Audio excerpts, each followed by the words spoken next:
vous êtes déjà là. Bonjour, Aslema et bienvenue dans un nouvel épisode de Mouche Normale. Je vais vous parler aujourd'hui d'un musée incroyable que je viens de visiter, le Musée national du Bardo.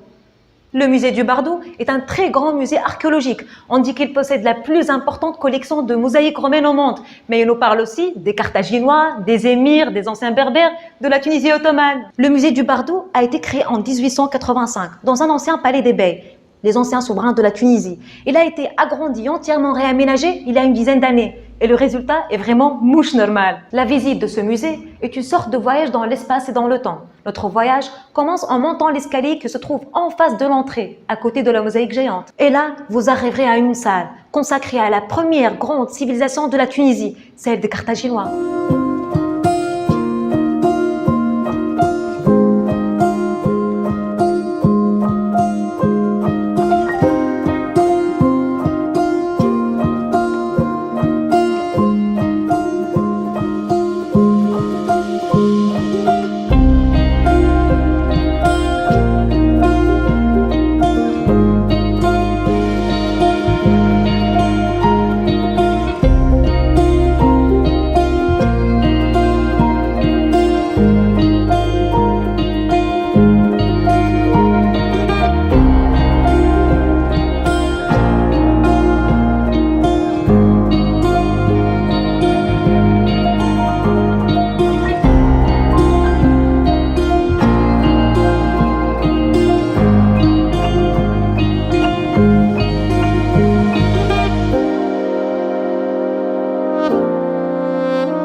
Cette statue à tête de lion représente une déesse. Certains disent que c'est la grande déesse Tanit et que la tête de lion symbolise l'Afrique. Et ce dieu, assis sur un trône, c'est le dieu Baal, le plus grand dieu de Carthage. Bon, même si ici, on le voit tout petit. Quand la Tunisie a été conquise par les Romains, ses habitants ont continué à vénérer ces dieux, ainsi que d'anciens dieux africains.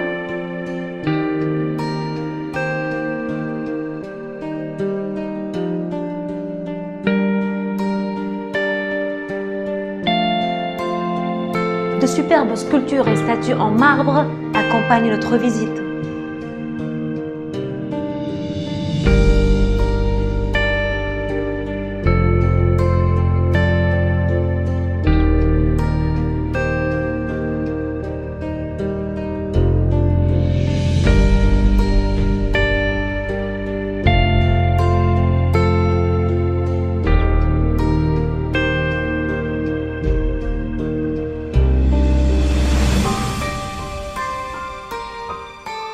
Je voudrais vous raconter aujourd'hui l'histoire d'un riche Romain qui n'a vraiment pas eu de chance. Il avait commandé tout un chargement d'objets d'art fabriqués en Grèce. Mais le bateau qui les transportait a coulé au large de Mahdaya. C'est la célèbre épave de Mahdaya qui a dormi au fond de l'eau pendant 2000 ans à 40 mètres de profondeur. Ce trésor est exposé aujourd'hui au Bardo. Des statues, des chapiteaux sculptés et du mobilier.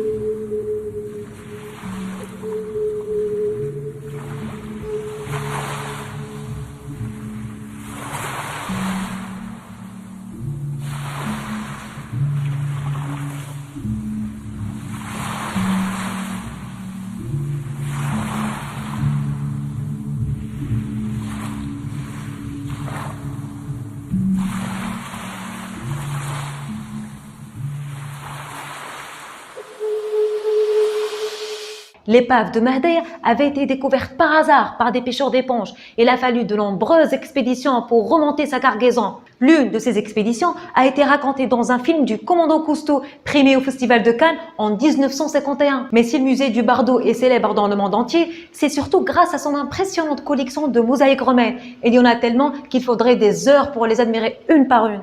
Les mosaïques représentent des sujets mythologiques ou des scènes de la vie quotidienne, souvent avec des cadres et des ornements très sophistiqués.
Les mosaïstes tunisiens étaient vraiment talentueux. Leur savoir-faire était particulièrement réputé. Connaissez-vous la légende d'Ulysse et les sirènes?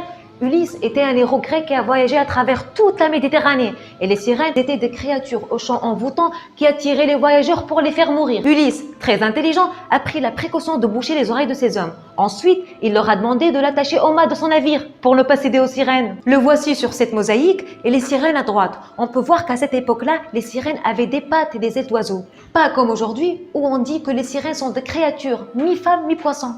Dans le musée du Bardo, il y a aussi une mosaïque qui représente une star de l'époque, le poète Virgile. Ce poète a écrit un livre qui décrit la rencontre légendaire entre Didan et Énée. Didan, fondatrice de Carthage, et Énée, un héros qui avait pour mission de fonder la ville de Rome. Un livre à grand succès à l'époque où Carthage faisait partie de l'Empire romain. Un livre qui décrit aussi le départ de Énée pour l'Italie. Didan, le suppliant de rester, faisant ce vœu déchirant. Oh, si seulement j'avais un enfant de lui, je ne me sentirais pas complètement abandonnée. Au musée du Bardo, il y a aussi des mosaïques d'époque chrétienne.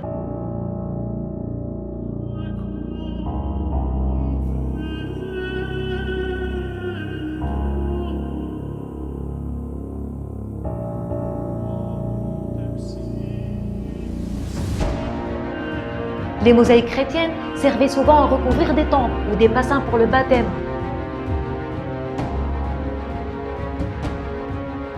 On peut même voir des mosaïques juives trouvées sur une synagogue antique, en même temps que cet exemplaire de la Torah. Quant à l'époque musulmane, en visitant le musée du Bardo, on ne peut pas oublier qu'on se trouve dans un ancien palais beylical. Une des parties les plus jolies et les plus anciennes est le petit palais, qui remonte aux années 1830.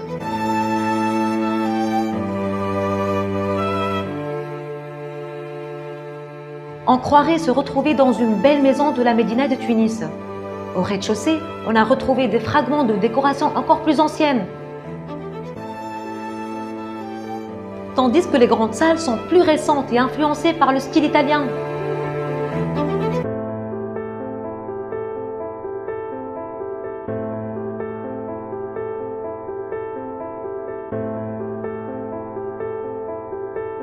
Le musée du Bardo expose aussi des objets d'art islamique du Moyen-Âge.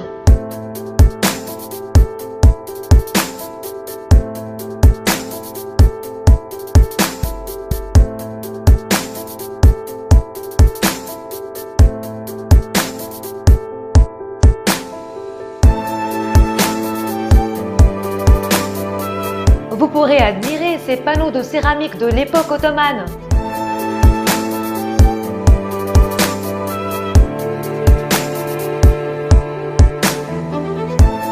Ce musée est tellement riche qu'il est impossible de parler de tout. Vous pouvez constater que chaque mosaïque, chaque sculpture, chaque tableau nous raconte quelque chose. Le musée du Bardo est un lieu riche d'histoire et de vestiges. L'autre chose formidable, c'est qu'il y a tout le temps des expositions temporaires, des expositions parfois un peu envahissantes. Le réaménagement du musée n'est pas complètement fini. Par exemple, il manque encore de signalisation pour s'orienter entre les différentes salles. Mais si vous voulez un guide pour votre visite, il suffit de vous adresser au guichet des médiateurs culturels. C'est gratuit. Alors, nos chers amis qui nous regardaient à l'étranger, maintenant, vous ne confondrez plus. Ce n'est pas le musée du Prado à Madrid, ce n'est pas non plus le musée du Bardo à Alger, c'est bel et bien le grand musée national du Bardo à Tunis. C'est tout pour aujourd'hui. J'espère que je vous ai donné envie de visiter ce musée Mouche Normal parce que cela vaut vraiment le voyage. À bientôt pour un nouvel épisode de Mouche Normal.